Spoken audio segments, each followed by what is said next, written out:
ಎಲ್ಲರಿಗೂ ನಮಸ್ಕಾರ. ಕೃಷ್ಣಾವತಾರದ ಕಥೆಯನ್ನು ಮತ್ತೆ ಮುಂದುವರಿಸೋಣ.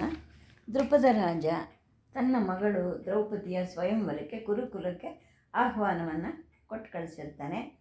ಇನ್ನು ಈ ಕಡೆ ಚರ್ಚೆ ನಡೀತಾ ಇರುತ್ತೆ, ಈ ಒಂದು ಸ್ವಯಂವರಕ್ಕೆ ಹೋಗೋದೋ ಬೇಡವೋ. ಏಕೆಂದರೆ ಆ ದೃಪದ ಇವರಿಗೆ ಪರಮಶತ್ರು ಆಗಿರ್ತಾನೆ. ಆ ಶತ್ರುವಿನ ಮಗಳು ಕೂಡ ತಂದೆಯ ಹಾಗೇ ಗುಣಗಳನ್ನು ಹೊಂದಿರೋಳು. ಇನ್ನು ಅವಳು ಇಲ್ಲಿಗೆ ಬಂದರೆ ಈ ವಂಶದ ಕತೆ ಏನಾಗುತ್ತೆ? ಎಲ್ಲ ಕಡೆನೂ ಪಿತೂರುಗಳು ಶುರು ಆಗುತ್ತೆ, ಹೋಗೋದು ಬೇಡ ಅಂತ ಕೆಲವರು ಹೇಳ್ತಾರೆ. ಕೆಲವರು ಇಲ್ಲ, ಹೋಗಬೇಕು, ಹೋಗ್ಬಿಟ್ಟು ತಮ್ಮ ಒಂದು ಸಾಹಸದಿಂದ ಶಸ್ತ್ರಬಲದಿಂದ ಅವಳನ್ನು ಗೆದ್ದುಕೊಂಡು ಕರ್ಕೊಂಬಂದು ಆ ದೃಪದನಿಗೆ ಅವಮಾನ ಮಾಡಬೇಕು ಅಂತ ಕೂಡ ಮಾತಾಡ್ಕೊತಾರೆ. ಇಲ್ಲಿಗೆ ಕತೆ ನಿಂತಿತ್ತು. ಇನ್ನು ಮುಂದಿನ ಕತೆ, ಇವರಾಡೋ ಮಾತನ್ನೆಲ್ಲ ಕೇಳುವಷ್ಟು ತಾಳ್ಮೆ ದುರ್ಯೋಧನನಿಗೆ ಇರೋದಿಲ್ಲ. ಅವನು ತನ್ನ ಮಾತನ್ನು ಮುಂದುವರಿಸ್ತಾನೆ. ತಾತ, ನಾವು ಸ್ವಯಂವರಕ್ಕೆ ಹೋಗಲೇಬೇಕು. ನಮ್ಮಲ್ಲಿ ಯಾರಾದರೂ ಒಬ್ಬರು ಖಂಡಿತವಾಗಿ ಆ ದ್ರೌಪದಿಯನ್ನು ಗೆದ್ದು ತರ್ತೀವಿ, ನಮಗೆ ಯಾರು ಸಾಟಿ ಇದ್ದಾರೆ ಅಂತ ಹೇಳಿಬಿಟ್ಟು ಆ ಕುಣಿಕನ ಕಡೆಗೆ ತಿರುಗಿ ನೋಡ್ತಾನೆ. ಶಸ್ತ್ರಬಲದಿಂದ ಅವನ ಮಗಳನ್ನ ಹೊತ್ಕೊಂಡು ಬಂದರೆ ದ್ರೌಪದನಿಗೆ ಅದಕ್ಕಿಂತ ಅವಮಾನ ಬೇಕಾ ಅಂತ ಕೇಳ್ತಾನೆ. ಆಗ ಈ ಮಾತನ್ನು ಕೇಳಿ ಆಚಾರ್ಯರು ಭೀಷ್ಮನ ಕಡೆಗೆ ನೋಡ್ತಾರೆ. ಅವರ ಮುಖದಲ್ಲಿ ಕಂಡು ಕಾಣದ ಹಾಗೆ ಒಂದು ಕಿರುನಗೆ ಮೂಡಿರುತ್ತೆ. ಆಗ ದ್ರೋಣರಿಗೆ ಖಂಡಿತ ಗೊತ್ತಾಗುತ್ತೆ, ಭೀಷ್ಮರಿಗೂ ಈ ವಿಚಾರ ಸರಿಯಾಗಿ ಸ್ಪಷ್ಟವಾಗಿ ಗೊತ್ತಿದೆ, ಹಾಗೆ ಹೋದರೆ ಇವರು ಅವಮಾನ ಅನುಭವಿಸೋದು ಖಂಡಿತ ಅಂತ ಅವ್ರಿಗೆ ಗೊತ್ತಿದೆ ಅಂತ ಹೇಳಿಬಿಟ್ಟು ಈ ಭೀಷ್ಮರು ತಮ್ಮ ಪರ ಅಂತ ಅವರು ಅಂದ್ಕೊಳ್ತಾರೆ. ಆಗ ಆ ಕುರುಡು ದೊರೆ ಮಾತನ್ನು ಶುರು ಮಾಡ್ತಾನೆ. ನಿಮ್ಮಲ್ಲಿ ಯಾರನ್ನು ರಾಜ್ಕುಮಾರಿ ವರಿಸಲಿಲ್ಲ ಅನ್ನೋ, ಆಗ ನಮಗೆ ಅದು ಶುದ್ಧ ಅವಮಾನ ಆಗಲ್ವೇ ಅಂತ ಹೇಳಿಬಿಟ್ಟು ಆಗ ಅಲ್ಲಿದ್ದ ಶಕುನಿ ಗಟ್ಟಿಯಾಗಿ ಬಿದ್ದು ಬಿದ್ದು ನಗುತ್ತಾನೆ. ಕೈ ಜೋಡಿಸ್ಕೊಂಡು ಅಣುಕು ಧ್ವನಿಯಲ್ಲಿ ಹೇಳಕ್ಕೆ ಶುರು ಮಾಡ್ತಾನೆ. ಮಹಾರಾಜ, ಸ್ವಯಂವರ ಅನ್ನೋದು ಒಂದು ಪುರಾತನ ಸಂಪ್ರದಾಯ ಸಿದ್ಧವಾದ ಒಂದು ಪ್ರಸಂಗ. ಅದರಲ್ಲಿ ವಧುವನ್ನು ಗೆದ್ದರೆ ಕೀರ್ತಿ, ಇಲ್ಲದಿದ್ದರೆ ಅವಮಾನ ಅಂತ ಏನೂ ಇಲ್ವಲ್ಲ. ಏಕೆಂದರೆ ಒಬ್ಬ ವಧು ಒಬ್ಬ ರಾಜ್ಕುಮಾರನಂತಾನೆ ಮದುವೆ ಆಗೋದು. ಅವಳಿಗೆ ಯಾರು ಬೇಕೋ ಅವ್ರನ್ನ ಮದುವೆ ಆಗ್ತಾಳೆ, ಅದರಲ್ಲಿ ನಮ್ಗೆ ಯಾಕೆ ಅವಮಾನ ಆಗುತ್ತೆ ಅಂತ ಅಂತಾನೆ. ತಾತನ ಬಿರುಸು ನೋಟ ಶಕುನಿಯ ಮಾತನ್ನು ತಡೆ ಹಾಕುತ್ತೆ. ಆಗ ತಾತ ಹೇಳ್ತಾರೆ, ಆಚಾರ್ಯ, ಈ ವಿಷಯದಲ್ಲಿ ನೀವೇನು ಹೇಳ್ತೀರಾ ಅಂತ. ಅಲ್ಲಿಗೆ ಶಕುನಿ ಮತ್ತೆ ಮಾತನ್ನು ಮುಂದುವರಿಸೋದು ಬೇಡ ಅಂತ ಅವರು ಸ್ಪಷ್ಟವಾಗಿ ತೋರಿಸ್ತಾರೆ. ಆಚಾರ್ಯರು ಭೀಷ್ಮರ ಎದುರಿಗೆ ಕೈ ಜೋಡಿಸಿ ಗಂಭೀರದ ಧ್ವನಿಯಲ್ಲಿ ಹೇಳ್ತಾರೆ, ಪೂಜ್ಯ ಪಿತಾಮಹ ಮತ್ತು ಮಹಾರಾಜ, ದುರ್ಯೋಧನನ ಈ ರೀತಿಯಿಂದ ನನಗೆ ಬಹಳ ನೋವಾಗಿದೆ. ಏಕೆಂದರೆ ದೃಪದನ ಆಸ್ಥಾನಕ್ಕೆ ಅವನ ಮಗಳ ಕೈ ಹಿಡಿಯೋಕ್ಕೆ ಈ ನಮ್ಮ ರಾಜ್ಕುಮಾರ ಹೋಗೋದು ತುಂಬ ಅವಮಾನ. ದೃಪದನನ್ನು ಒಂದೇ ಸಲ ಹಣ್ಣು ಮಾಡಿ ಅವನನ್ನು ಕೈ ಬಿಟ್ಟು ಬರೋಕ್ಕೆ ದ್ರೌಪದಿಯನ್ನು ಕಪ್ಪವಾಗಿ ತರಬೇಕು. ಇದು ನನ್ನ ನಿರೀಕ್ಷೆ. ಶೂರತ್ವದ ಜೊತೆಗಿರಬೇಕಾದ ಹೆಮ್ಮೆಯನ್ನು ನನ್ನ ಶಿಷ್ಯರಲ್ಲಿ ಪ್ರೇರೇಪಣೆ ಮಾಡೋಕ್ಕೆ ನನಗೆ ನಿಜವಾಗ್ಲೂ ಸಾಧ್ಯ ಆಗ್ತಿಲ್ಲ. ನಾನು ಸೋತು ಹೋಗಿದ್ದೀನಿ ಅಂತ ತಲೆ ಬಗ್ಗಿಸ್ತಾರೆ. ಆಗ ಅಜ್ಜ ಹೇಳ್ತಾರೆ, ಆಚಾರ್ಯರೇ, ನಮಗೆ ಧೈರ್ಯ ಇಲ್ಲ ಅಂತ ಹೇಳ್ಬಿಟ್ಟು ನಿಮಗೆ ಅನುಮಾನವಾ ಅಂತ ಪರೀಕ್ಷೆ ಮಾಡೋರು ಹಾಕಿ ಹೇಳ್ತಾರೆ. ಆಗ ಕರ್ಣ ಕೂಡ ನಮಗೆ ಧೈರ್ಯ ಇಲ್ಲ ಅಂತ ನಿಮ್ಗೆ ಅನುಮಾನನಾ ಅಂಥೇಳಿ ಗುರುಗಳನ್ನು ಕೇಳ್ತಾರೆ. ಅಂದರೆ ತನ್ನ ಧೈರ್ಯ ಪರಾಕ್ರಮಗಳ ಬಗ್ಗೆ ಇವರು ಸಂಶಯ ಪಟ್ಟು ಮಾತಾಡ್ತಿದ್ದಾರೆ ಅಂಥೇಳಿ ಕರ್ಣ ಭಾವಿಸ್ತಾನೆ. ಈ ಮಾತುಕತೆ ಅಥವಾ ಈ ಸಂಭಾಷಣೆಗಳು ಅಸಂಬದ್ಧವಾಗಿ ನಡೀತಾ ಇದೆ ಅಂದ್ಬಿಟ್ಟು ತಾತ ಕೈ ಎತ್ತಾರೆ. ಆಚಾರ್ಯರೇ, ನಮ್ಮ ರಾಜಕುಮಾರರು ಸ್ವಯಂವರಕ್ಕೆ ಹೋಗಬಾರ್ದು ಅಂತ ನೀವು ಹೇಳ್ತಾ ಇದ್ದೀರಾ ಅಂತ ಕೇಳ್ತಾರೆ. ಆಗ ಭೀಷ್ಮರು ಹೇಳ್ತಾರೆ, ನಿಮ್ಮ ಅಭಿಪ್ರಾಯವನ್ನು ಸ್ಪಷ್ಟವಾಗಿ ಹೇಳಿ ಅಂತ.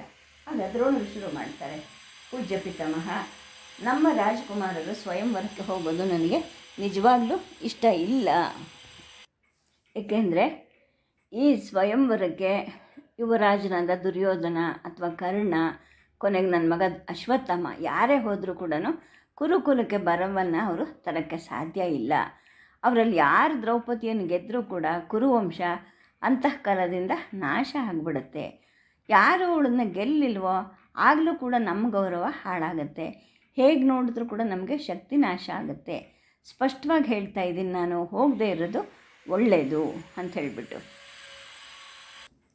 ದುರ್ಯೋಧನ ಸ್ವಯಂವರಕ್ಕೆ ಹೋಗೋದೇ ಆದರೆ ತಾವು ತಮ್ಮ ಆಚಾರ್ಯ ಪದವಿಯನ್ನು ತ್ಯಜಿಸ್ಬಿಟ್ಟು ಹೊರಟೋಗ್ತೀನಿ ಅಂತ ಎಚ್ಚರಿಕೆ ಕೊಡಬೇಕು ಅಂತ ಆಚಾರ್ಯರು ಯೋಚನೆ ಮಾಡಿದ್ರು.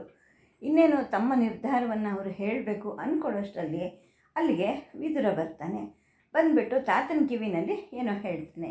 ಏನು ನಡೀತಾ ಇದೆ ಈ ಪಿಸಿ ಮಾತು ಅಂತ ಎಲ್ಲರ ಗಮನನೂ ಆ ಕಡೆನೇ ಹೋಗುತ್ತೆ. ಏನೋ ಮಹತ್ವದ್ದಿರಬೇಕು ಅಂತ ಕಾಣುತ್ತೆ.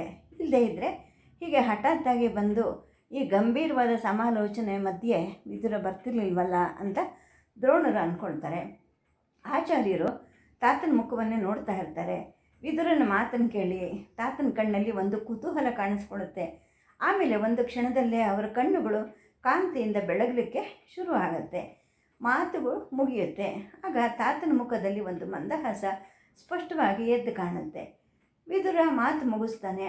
ತಾತ ಮೌನವಾಗಿಯೇ ತಲೆ ತೂಗ್ತಾರೆ. ಮುಂದೆ ಸಾಗಿಸು ಅನ್ನೋ ಒಂದು ಆಣತಿ ಕೊಡ್ತಾರೆ. ಆಗ ವಿದುರ ಕೈ ಜೋಡಿಸಿ ದೊರೆ ಕಡೆ ತಿರುಗ್ತಾನೆ. ಅಂದರೆ ಧೃತರಾಷ್ಟ್ರನ ಕಡೆ ತಿರುಗಿಬಿಟ್ಟು ಹೇಳ್ತಾನೆ, ಮಹಾರಾಜ, ಶೂರಕುಲದ ದೇವಭಾಗನ ಮಗ ಉದ್ದವ ಒಂದು ಸಂದೇಶವನ್ನು ತಂದಿದ್ದಾನೆ. ಪ್ರಭುಗಳು ಈಗ ನಿರ್ಧಾರ ಮಾಡ್ತಾ ಇರೋ ವಿಚಾರಕ್ಕೆ ಸಂಬಂಧಿಸಿದ್ದದು ಹೊರಗಡೆ ಕಾಯ್ಕೊಂಡಿದ್ದಾನೆ. ಅವನನ್ನು ಒಳಗೆ ಕರ್ಕೊಂಡು ಬರಲಾ, ಅಪ್ಪಣೆ ಕೊಡ್ತೀರಾ ಅಂತ ಕೇಳ್ತಾನೆ. ಪ್ರತಿಯೊಬ್ಬರಿಗೂ ಆಶ್ಚರ್ಯ ಆಗುತ್ತೆ. ಆಶ್ಚರ್ಯದಿಂದ ವಿದುರನ ಕಡೆಗೆ ಎಲ್ಲರೂ ನೋಡ್ತಾರೆ. ಏನು ಈ ಹಠಾತ್ ಪ್ರಸಂಗದ ಅರ್ಥ ಅಂತ ಎಲ್ಲರೂ ಕುತೂಹಲದಿಂದ ವಿದುರನ ಕಡೆಗೆ ನೋಡ್ತಾ ಇರ್ತಾರೆ. ಆಚಾರ್ಯರು ಕೂಡ ಆ ಕಡೆನೇ ನೋಡ್ತಾರೆ. ವಿದುರ ತುಂಬ ಸಾಧು ಮನುಷ್ಯ, ಆದರೆ ಅವನು ಕೆಲಸ ಮಾಡೋ ರೀತಿ ಯಾರು ಊಹೆ ಮಾಡೋ ರೀತಿ ಇರದೆ ಬೇರೆ ತರಹ ಇರುತ್ತೆ. ಆಗ ರಾಜ ಕೇಳ್ತಾನೆ, ದೇವಭಾಗನ ಮಗ ಉದ್ದವ ಇಲ್ಲಿಗೆ ಇವಾಗ ಯಾಕೆ ಬಂದಿದ್ದಾನೆ ಅಂತ ಹೇಳ್ಬಿಟ್ಟು. ಆಗ ತಾತ ನಿಧಾನವಾಗಿ ತಮ್ಮ ಗಡ್ಡದ ಮೇಲೆ ಕೈ ಆಡಿಸ್ತಾ ಇರ್ತಾರೆ. ಅವರು ಈ ಥರ ಮಾಡ್ತಾ ಇದ್ದಾರೆ ಅಂದರೆ ಅವರು ಆ ವಿಚಾರದಲ್ಲಿ ಅನಾಸಕ್ತರು ಅಂತ ಅರ್ಥ. ಆಗ ವಿದುರ ಹೇಳ್ತಾನೆ, ಇದ್ದಕ್ಕಿದ್ದ ಹಾಗೆ ಇವತ್ತು ಬೆಳಗ್ಗೆ ಉದ್ದವ ಬಂದ, ಪುರದ್ವಾರದಿಂದ ಹೇಳಿ ಕಳಿಸ್ತಾ ನನ್ನ ಹತ್ರ ಬರ್ತೀನಿ ಅಂತ. ನಾನು ಹೋಗ್ಬಿಟ್ಟು ಉಚಿತವಾದ ಗೌರವವನ್ನು ಕೊಟ್ಟು ಅವನನ್ನು ಕರ್ಕೊಂಡು ಬಂದೆ. ಯಾದವ ಶ್ರೇಷ್ಠ ಕೃಷ್ಣ ವಾಸುದೇವನಿಂದ ಅವನು ಒಂದು ಸಂದೇಶವನ್ನು ತಂದಿದ್ದಾನೆ ಅಂತ ಹೇಳ್ತಾನೆ. ಕೃಷ್ಣ ವಾಸುದೇವನ ಅಂತ ಹೇಳ್ಬಿಟ್ಟು ದುರ್ಯೋಧನನಿಗೆ ಆಶ್ಚರ್ಯ ಆಗುತ್ತೆ. ಕರ್ಣನ ಮುಖದಲ್ಲಿ ಒಂದು ಸಿಡುಕು ಕಾಣಿಸ್ಕೊಳ್ಳುತ್ತೆ. ಅಶ್ವತ್ಥಾಮನು ಕೂಡ ಸಿಟ್ಟು ಮಾಡಿಕೊಂಡು ವಿದುರನ ಕಡೆ ನೋಡಲಿಕ್ಕೆ ಪ್ರಾರಂಭ ಮಾಡ್ತಾನೆ. ಇವ್ರದ್ದು ಈ ಒಂದು ಪ್ರತಿಕ್ರಿಯೆಯನ್ನು ಗಮನಿಸೇ ಇಲ್ವೇನೋ ಅನ್ನೋ ಹಾಗೆ ವಿದುರ ಮತ್ತೆ ಮುಂದುವರಿಸ್ತಾನೆ. ತಾತನಿಗೆ ಸಂದೇಶ ಮುಟ್ಟಿಸೋಕ್ಕೆ ಮುಂಚೆನೇ ಉದ್ದವ ಪರಮಪೂಜ್ಯ ಮಾತೆ ಸತ್ಯವತಿ ದರ್ಶನ ಮಾಡಬೇಕು ಅಂತ ಬಯಸ್ದ. ಹಾಗಾಗಿ ಅವನ್ನ ಅಲ್ಲಿ ಕರ್ಕೊಂಡು ಹೋದೆ. ಅಲ್ಲಿ ಮಾತುಕತೆ ಮುಗೀತು. ಆಮೇಲೆ ಪ್ರಭುಗಳ ದರ್ಶನಕ್ಕೋಸ್ಕರ ಇಲ್ಲಿಗೆ ಕರ್ಕೊಂಡು ಬಂದೆ. ತಾತನ ಅನುಮತಿನೂ ಪಡೆದಿದ್ದಾಯಿತು ಅಂತ ವಿದುರ ಹೇಳ್ತಾನೆ. ಆಗ ಉದ್ವೇಗದಿಂದ ದುರ್ಯೋಧನ ಮತ್ತೆ ಶುರು ಮಾಡ್ತಾನೆ, ಕೃಷ್ಣ ವಾಸುದೇವನ, ನಾವು ನಮ್ಮ ಮಂತ್ರಾಲೋಚನೆ ಏನೋ ಮಾಡ್ತಾ ಇದ್ದೀವಿ. ಇವಾಗ ಅದನ್ನು ಕಷ್ಟ ಆಗೋಕ್ಕೆ ಅವನ ಸಂದೇಶವನ್ನು ನಮ್ಗೆ ಯಾಕೆ ಹೇಳಬೇಕು? ಉದ್ದವ ಸ್ವಲ್ಪ ಹೊತ್ತು ಅಲ್ಲೇ ನಿಂತಿರಲಿ ಅಂತ ಹೇಳ್ಬಿಟ್ಟು ಹೇಳ್ತಾನೆ. ಆಗ ತಾತ ಭೀಷ್ಮರು ತಮ್ಮ ಗಡಸು ಧ್ವನಿಯಲ್ಲಿ ಹೇಳ್ತಾರೆ, ಯಾದವ ಶ್ರೇಷ್ಠ ಕಳಿಸಿರೋ ಎಲ್ಲ ಸಂದೇಶಗಳಿಗೂ ಕೂಡ ಕುರುಗಳ ಆಸ್ಥಾನದಲ್ಲಿ ಸ್ವಾಗತ ಇದೆ. ವಿದುರ, ಹೋಗ್ಬಿಟ್ಟು ದೇವಭಾಗನ ಮಗನನ್ನು ಕರ್ಕೊಂಡು ಬಾ, ಅವನನ್ನು ಭೇಟಿಯಾಗೋದು ನಮಗೆ ಬಹಳ ಸಂತೋಷ ಅಂತ ಅಧಿಕಾರಪೂರ್ವಕವಾಗಿ ಹೇಳ್ತಾರೆ. ಆಗ ದುರ್ಯೋಧನನಿಗೆ ಏನು ಮಾತು ಆಡೋಕ್ಕೆ ತೋಚದೆ ಮೌನವಾಗಿ ನಿಂತ್ಕೋಬೇಕಾಗತ್ತೆ. ದ್ರೋಣಾಚಾರ್ಯರ ಮನಸ್ಸಲ್ಲೂ ಕೂಡ ಒಂದು ಸುಂಟರ ಗಾಳಿ ಏಳಕ್ಕೆ ಶುರುವಾಗುತ್ತೆ. ವಿದುರ ಸಭೆಗೆ ಬಂದದ್ದು ತಾವು ಕೊಡೋ ಎಚ್ಚರಿಕೆಗೆ ಅಡ್ಡ ಬಂತು. ಅಂದರೆ ತಾವು ಈ ಕುರುಕುಲಕ್ಕೆ ಸೇನಾಧಿಪತಿಯಾಗಿ ಇರೋ ಒಂದು ಸಾಧ್ಯತೆಯನ್ನು ಕಡಿಮೆ ಮಾಡ್ತೀನಿ, ಒಂದು ವೇಳೆ ಅವರು ಸ್ವಯಂವರಕ್ಕೆ ಹೋದರೆ ಅನ್ನೋ ತಮ್ಮ ನಿಶ್ಚಯವನ್ನು ಹೇಳೋ ಅಷ್ಟರಲ್ಲಿ ಉದ್ದವ ಬಂದುಬಿಟ್ಟಿದ್ದ. ಇದು ಅಂದರೆ ಅವನು ಬರೋಷ್ಟರಲ್ಲಿ ನಾನು ಈ ಮಾತನ್ನು ಆಡ್ಬಿಡಬೇಕಾಗಿತ್ತು ಅಂತ ಅನಿಸುತ್ತೆ. ಆದರೆ ಕೃಷ್ಣ ವಾಸುದೇವನ ಹೆಸರನ್ನು ಕೇಳಿ ಅವ್ರ ಮೈ ಜುಮ್ಮನ್ನಕ್ಕೆ ಶುರುವಾಗುತ್ತೆ. ವಾಸುದೇವನ ಪವಾಡ ಮತ್ತೇನಾದರೂ ಇಲ್ಲಿ ನಡೀಬಹುದಾ? ಈ ಸಮಾಲೋಚನೆಗೆ ದ್ರೋಣಾಚಾರ್ಯರಿಗೆ ಮತ್ತೆ ಅನ್ನಿಸ್ಲಿಕ್ಕೆ ಶುರುವಾಗುತ್ತೆ. ತಾನು ಎಚ್ಚರಿಕೆ ಕೊಡಬೇಕು ಅಂತ ಅಂದ್ಕೊಂಡಿದ್ದು ಅಂದರೆ ಈ ಕುರುಕುಲವನ್ನು ಬಿಟ್ಟು ಹೊರಟೋಗ್ತೀನಿ ಅಂತ ಇವ್ರಿಗೆ ಬೆದರಿಸ್ಬೇಕಾಗಿತ್ತು. ಅಷ್ಟರಲ್ಲಿ ಉದ್ದವ ಬಂದ. ಇನ್ನು ಅವನು ಒಳಗೆ ಬರೋಷ್ಟರಲ್ಲಿ ತನ್ನ ಮಾತನ್ನು ಮುಗಿಸ್ಬಿಡಬೇಕು ಅಂಥೇಳಿ ಅಂದ್ಕೊಳ್ತಾರೆ. ಆದರೆ ಕೃಷ್ಣ ವಾಸುದೇವನ ಬಂದ ಅವನ ಸಂದೇಶ ಅಂದ ತಕ್ಷಣ ಅವ್ರಿಗೂ ಕೂಡ ಒಂದು ಕುತೂಹಲ ಹುಟ್ಕೊಳ್ಳುತ್ತೆ. ತಮ್ಮ ಯುದ್ಧದ ತರಬೇತಿ ಶಾಲೆಗೆ ಅವ್ರಿಗೆ ಹಿಂದಿರುಗಿ ಬಂದಾಗ ಅವ್ರ ಮನಸ್ಸಿಗೆ ಒಂದು ರೀತಿಯ ಸಮಾಧಾನ ಆಗಿರುತ್ತೆ. ಏಕೆಂದರೆ ಒಂದು ಕ್ಲಿಷ್ಟಕರವಾದ ಸನ್ನಿವೇಶದಿಂದ ತಾವು ಪಾರಾಗಿ ಬಂದಿದ್ದೀವಿ ಅಂಥೇಳಿ ಅವರು ಅಂದ್ಕೊಳ್ತಾರೆ. ಏಕೆಂದರೆ ಇವರನ್ನು ಬಿಟ್ಟರೆ ಬೇರೆ ಯಾರೂ ಇಷ್ಟೊಂದು ಸಶಕ್ತರಾದ ರಾಜಕಾರ್ಯ ಧುರಂಧರರು ಇಲ್ಲ ಅಂತೇಳಿ ಅವರು ಅನಿಸ್ಕೊಂಡಿದ್ದವರು. ಪುಷ್ಕರಕ್ಕೆ ಹೋಗಬೇಕು ಅಂತ ಅವರು ಮಾಡಿದ್ದ ನಿಶ್ಚಯ ಅದು ಸರಿಯಾಗಿದೆ ಅನಿಸುತ್ತೆ. ಆದರೆ ಈಗ ಬಹಳ ವೇಗವಾಗಿ ಸಂಗತಿಗಳು ನಡೀತಾ ಇರುತ್ತೆ. ದುರ್ಯೋಧನ ಒಬ್ಬನನ್ನೇ ಬಿಟ್ಟರೆ ಭರತ ವಂಶದ ಕೀರ್ತಿಯನ್ನು ಅವನು ಕಾಯಲಾರ, ಅವನು ಅದಕ್ಕೆ ಸಾಕಷ್ಟು ಶಕ್ತ ಅಲ್ಲ. ಜೊತೆಗೆ ಕೃಷ್ಣ ವಾಸುದೇವ ಅನ್ನೋ ಒಂದು ನಕ್ಷತ್ರ ಮೇಲಕ್ಕೆ ಏರ್ತಾ ಇದೆ. ರಾಜರಿಗಿಂತ ಹೆಚ್ಚು ಬಲಿಷ್ಠನಾಗಿ ಅವನು ರೂಪುಗೊಳ್ತಾ ಇದ್ದಾನೆ.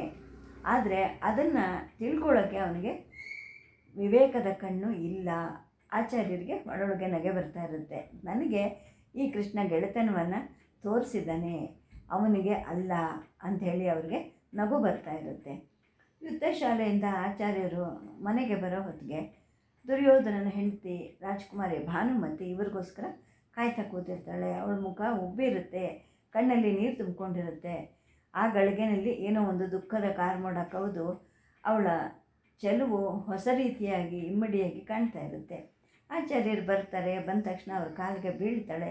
ಕರುಣಾಜನಕವಾಗಿ ಕೇಳ್ತಾರೆ ಇವರು, ಏನಮ್ಮ ಏನಾಯಿತು ಅಂತ. ಆಗ ಅವಳು ಹೇಳ್ತಾಳೆ, ಆಚಾರ್ಯರೇ ಏನು ಸಂಗತಿ ನಡೀತು, ನನ್ನ ಅದೃಷ್ಟ ಹಿಂಗೆ ಹೋಯ್ತಾ ಅಂತ ಕೇಳ್ತಾಳೆ. ಅಂದರೆ ದುರ್ಯೋಧನ ಮತ್ತು ಎಲ್ಲ ಕುರುಕುಲದ ರಾಜಕುಮಾರರು ಆ ಸ್ವಯಂವರಕ್ಕೆ ಹೋಗೋದು ನಿಶ್ಚಯ ಆಗಿದೆಯಾ? ತನ್ನ ಗಂಡ ಬೇರೆಯವ್ರನ್ನ ಮದುವೆ ಆದರೆ ನನ್ನ ಅದೃಷ್ಟ ಸೋರು ಹೋಗುತ್ತೆ ಅನ್ನೋ ಒಂದು ಭಾವನೆ ಅವಳಿಗೆ. ಗಂಡ ಅಲ್ಲಿಗೆ ಹೋಗೋದು ಅವಳಿಗೆ ಇಷ್ಟ ಇರೋದಿಲ್ಲ. ಈಗ ತನಗೆ ಹಿತಚಿಂತಕರು ಅಂತ ಇರೋ ದ್ರೋಣರ ಒಂದು ಸಹಾಯವನ್ನು ಕೇಳೋಕ್ಕೆ ಅವಳು ಅಲ್ಲಿಗೆ ಬಂದಿರ್ತಾಳೆ. ಈ ಆಚಾರ್ಯರ ಹೆಂಡತಿ ಹೆಸರು ಕೃಪಾದೇವಿ ಅಂತ. ಅವಳು ಸ್ವಲ್ಪ ಸ್ಥೂಲವಾಗಿರ್ತಾಳೆ, ಗಂಭೀರವಳು, ಮಾತೃ ಸಮಾನದವಳು. ಅವಳು ಈ ರಾಜಕುಮಾರಿಯನ್ನು ತನ್ನ ತೋಳಿನಿಂದ ಸುತ್ತುವರೆದು ಕೂಡಿಸ್ಕೊಂಡು ಸಮಾಧಾನ ಮಾಡ್ತಾ ಇರ್ತಾಳೆ. ಆಗ ದ್ರೋಣರು ಹೇಳ್ತಾರೆ, ನೋಡಮ್ಮ ಏನು ತೊಂದರೆ ಆಗಲ್ಲ, ನಿನಗೇನು ಅಪಾಯ ಆಗಲ್ಲ, ಯೋಚನೆ ಮಾಡಬೇಡ ಅಂತ ಅವಳ ತಲೆ ಮೇಲೆ ಕೈ ಇಟ್ಟು ಅವಳ ತಲೆಯನ್ನು ಸವರ್ತಾರೆ. ಆಗ ಅವಳು ಹೆದರ್ಕೊಂಡೇ ಕೇಳ್ತಾಳೆ ಭಾನುಮತಿ, ಅಂದರೆ ಸ್ವಯಂವರಕ್ಕೆ ಹೋಗೋದನ್ನು ಆರ್ಯಪುತ್ರ ಕೈ ಬಿಟ್ನಾ ಅಂತ. ಆಗ ದ್ರೋಣರು ಹೇಳ್ತಾರೆ, ಇಲ್ಲ ಸ್ವಯಂವರಕ್ಕೆ ಹೋಗ್ತಾನೆ, ಆದರೆ ನೀನು ಚಿಂತೆ ಮಾಡಬೇಡ, ಏಕೆಂದರೆ ಅವನು ದ್ರೌಪದಿನ ಪಡೀಲಾರ. ಅವನು ಇಲ್ಲಿ ಬಹಳ ಕೌತುಕವಾದದ್ದು, ಪವಾಡವಾದದ್ದು ಏನೋ ನಡೀತು ಅನ್ನೋ ಹಾಗೆ ಕೃಷ್ಣ ವಾಸುದೇವ ನಮ್ಮ ಸಹಾಯಕ್ಕೆ ಬಂದಿದ್ದಾನೆ ಅಂತೇಳಿ ಹೇಳ್ತಾರೆ. ಕೃಷ್ಣ ವಾಸುದೇವ ಬಂದಿದ್ದಾನ, ನಾನು ಅವನನ್ನು ನೋಡಬೇಕಲ್ಲ ಅಂತ ಭಾನುಮತಿ ಹೊಸ ಕಳೆಯಿಂದ ನಗುತ್ತಾ ಮಾತಾಡ್ತಾಳೆ. ಇಲ್ಲಮ್ಮ, ಅವನು ಬಂದಿಲ್ಲ, ಆದರೆ ಅವನು ಒಂದು ಸಂದೇಶವನ್ನು ಕಳಿಸಿದ್ದಾನೆ, ಅದರಿಂದ ಎಲ್ಲ ಬದಲಾಗಿ ಹೋಗುತ್ತೆ. ನಿನ್ನ ಗಂಡ ಪುಷ್ಕರದಿಂದ ಚೇಕಿತ ನನ್ನನ್ನು ಹೇಗೆ ಓಡಿಸ್ದೆ ಗೊತ್ತೇನೋ? ಈಗ ವಾಸುದೇವ ಹೇಳಿ ಕಳಿಸಿದ್ದಾನೆ, ಅದನ್ನು ಯಾದವರಾಜ ಚೇಕಿತನಿಗೆ ನಾವು ಹಿಂದಕ್ಕೆ ಕೊಡಬೇಕು ಅಂತ ಹೇಳಿಬಿಟ್ಟು. ಅಯ್ಯೋ, ಅದಾಗೋದಿಲ್ಲ, ಅವನು ಅದಕ್ಕೆ ಒಪ್ಪೋದಿಲ್ಲ, ನಾನು ಅವನ ಸ್ವಭಾವವನ್ನು ಬಲ್ಲೆ ಅಂತ ಭಾನುಮತಿ ಹೇಳ್ತಾಳೆ. ನನ್ನ ಸ್ವಭಾವ ನಿನಗೆ ಗೊತ್ತಿಲ್ವಲ್ಲಮ್ಮ ಅಂತ ಹೇಳ್ಬಿಟ್ಟು ಅವ್ರು ನಗ್ತಾರೆ. ಚೇಕಿತನಿಗೆ ಅದನ್ನು ಹಿಂದಕ್ಕೆ ಕೊಡೋಕ್ಕೆ ನಿಶ್ಚಯ ಆಗಿದೆ, ಅದನ್ನು ಮಾಡಲಿಕ್ಕೇ ನಾನು ಅಲ್ಲಿಗೆ ಹೋಗ್ತಾ ಇದ್ದೀನಿ. ಕೃಷ್ಣ ಬಲರಾಮರು ಸ್ವಯಂವರಕ್ಕೆ ಬರ್ತಾರೆ, ದಾರಿಯಲ್ಲಿ ಅಲ್ಲಿ ಅವರನ್ನು ಸ್ವಾಗತಿಸ್ತೀನಿ ಅಂತೇಳಿ ಹೇಳ್ತಾರೆ. ಮತ್ತು ಏನೋ ಒಂದು ಸ್ಫೂರ್ತಿ ಉಕ್ಕುತ್ತೆ ಅವ್ರ ಹತ್ರ. ಅವ್ರು ನಗ್ತಾ ಹೇಳ್ತಾರೆ, ಭಾನುಮತಿ, ಕೆಲವು ತಿಂಗಳ ಕೆಳಗಡೆ ವಾಸುದೇವ ಇಲ್ಲಿಗೆ ಬಂದಿದ್ನಲ್ವ, ಆಗ ಅವನು ನಿನ್ನನ್ನು ತಂಗಿ ಅಂತ ಮಾಡಿಕೊಂಡ ಅಂತ ನೀನು ಹೇಳಿದ್ದೆ ಅಲ್ವಾ ಅಂಥೇಳಿ ಕೇಳ್ತಾರೆ. ಗೌರಿ ಪೂಜೆಯ ದಿನ ಆ ರಾತ್ರಿ ನಡೆದಿದ್ದು ನೆನಪಾಗಿ ಅವಳಿಗೆ ನಾಚಿಕೆ ಆಗುತ್ತೆ. ಹೌದು, ಬಹಳ ಕರುಣೆ ತೋರಿಸ್ದ ಅವನು, ಇಲ್ಲದೆ ಇದ್ದಿದ್ರೆ ನಾನು ಆವತ್ತೇ ಗಂಗೆನಲ್ಲಿ ಹಾರಿಕೊಳ್ಬೇಕಾಗಿತ್ತು ಅಂಥೇಳಿ ಹೇಳ್ತಾಳೆ. ಸದ್ಯಕ್ಕೆ ಕಥೆಯನ್ನು ನಿಲ್ಲಿಸಿರ್ತೀನಿ. ಎಲ್ರಿಗೂ ನಮಸ್ಕಾರ.